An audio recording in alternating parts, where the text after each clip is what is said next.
Bismillahirrahmanirrahim. Assalamualaikum warahmatullahi wabarakatuh. Alhamdulillah, alhamdulillahi rabbil alamin. Wassalatu wassalamu ala asrafil anbiya'i wal mursalin. Sayyidina Muhammadin wa ala alihi wa ashabihi ajmain. Amma ba'd. Para pemirsa Makassar Cinta Quran yang dirahmati Allah Subhanahu wa taala. Alhamdulillah wa syukrilillah. Puji syukur senantiasa kita panjatkan kehadirat Allah Subhanahu wa taala yang senantiasa memberikan kita nikmat, baik itu nikmat iman, nikmat Islam maupun nikmat kesehatan dan umur yang panjang sehingga pada hari ini kita masih bisa melaksanakan ibadah puasa Ramadan di bulan Ramadan ini.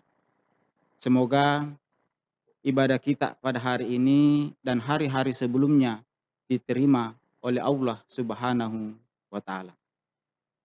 Para pemirsa Makassar Cinta Quran yang dirahmati Allah Subhanahu wa taala. Allah Subhanahu wa taala berfirman dalam surah Al-Anbiya ayat 107, A'udzubillahi minasyaitonir rajim. Bismillahirrahmanirrahim. Wa ma arsalnaka illa rahmatan lil alamin. Kami tidak mengutus engkau Muhammad illa rahmatan lil alamin, melainkan sebagai rahmat bagi semesta alam. Begitulah firman Allah Subhanahu wa taala yang disampaikan kepada baginda Rasulullah sallallahu alaihi wasallam. Wa ma arsalnaka illa rahmatan lil alamin.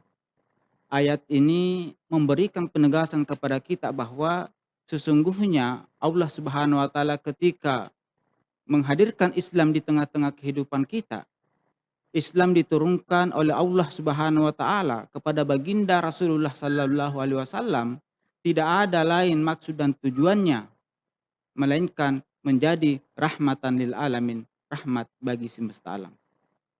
Rahmatan lil alamin ini bukan hanya bagi manusia, tetapi juga rahmat bagi hewan, rahmat bagi tumbuhan, dan rahmat bagi seluruh alam semesta.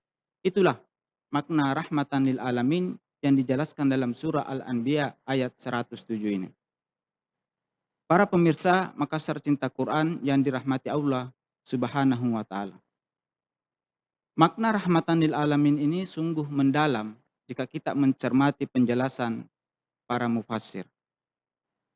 Rahmatan lil alamin ini diungkapkan dalam frase ya, yang terdiri dari dua kata yang sangat singkat, yaitu rahmatan dan lil alamin. Namun meskipun singkat tetapi memiliki makna yang luar biasa. Para mufassir menjelaskan makna rahmatan lil alamin ini ada dua. Yang pertama adalah jalban lil manafik awil masalih, yaitu menghadirkan manfaat dan kemaslahatan. Bagi siapa? Tentu bagi kita umat manusia, bagi hewan, bagi tumbuh-tumbuhan, dan bagi seluruh alam semesta. Tidak hanya itu, karena makna yang kedua dari rahmatan lil alamin adalah daf'an anil mafasid, yaitu mencegah munculnya, mencegah timbulnya, mencegah kemungkinan munculnya kemafsadatan, munculnya kerusakan yang akan menimpa kita, menimpa alam, dan menimpa makhluk lainnya. Itulah makna rahmatan lil alamin. Oleh karena itu, ketika Allah Subhanahu wa taala menegaskan dalam surah Al-Anbiya ini, maka makna rahmatan lil alamin yaitu terwujudnya kemaslahatan, terwujudnya kerahmatan bagi alam semesta serta tercegahnya, tertolaknya kemafsadatan. Ini benar-benar merupakan tujuan diturunkannya, disyariatkannya Islam kepada baginda Rasulullah sallallahu alaihi wasallam. Para pemirsa Makassar Cinta Quran yang dirahmati Allah Subhanahu wa taala. Kerahmatan bagi alam dalam dua konteks, yaitu hadirnya manfaat dan kemaslahatan serta tercegahnya, tertolaknya kemafsadatan dan kerusakan, itu tidak akan mungkin terwujud jika Islam tidak diterapkan. Ketika Islam hanya ada dalam individu-individu, ketika Islam hanya ada dalam pribadi-pribadi, maka tidak akan mungkin Islam menghadirkan kerahmatan, tidak akan mungkin Islam menghadirkan kemaslahatan, dan tidak akan mungkin Islam bisa mencegah kemafsadatan. Islam harus hadir dalam satu sistem.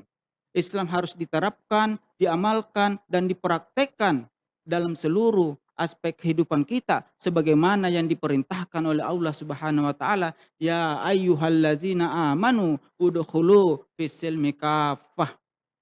Wahai orang-orang yang beriman, udkhulu, masuklah kalian fis-silmi ke dalam Islam kafah, secara menyeluruh, secara totalitas. Akidah kita, ibadah kita, muamalah kita, munakahat kita, semuanya, termasuk dalam hal ekonomi, sosial, budaya, politik, pendidikan, hukum, dan pemerintahan, semua harus diatur berdasarkan aturan Allah Subhanahu wa taala. Sekali lagi, impian untuk hadirnya Islam sebagai rahmatan lil alamin tidak akan mungkin terwujud jika Islam tidak diterapkan. Tidak akan mungkin terwujud jika Islam yang diambil hanya ajaran ritual dan spiritualnya semata, sementara aturan lainnya seperti aturan ekonomi, hukum, dan pemerintahan itu justru dicampakkan. Yang diambil justru sistem kufur demokrasi yang notabene bertentangan dengan Islam. Maka impian untuk menghadirkan Islam itu tidak akan mungkin terwujud ketika Islam tidak diterapkan secara kafah.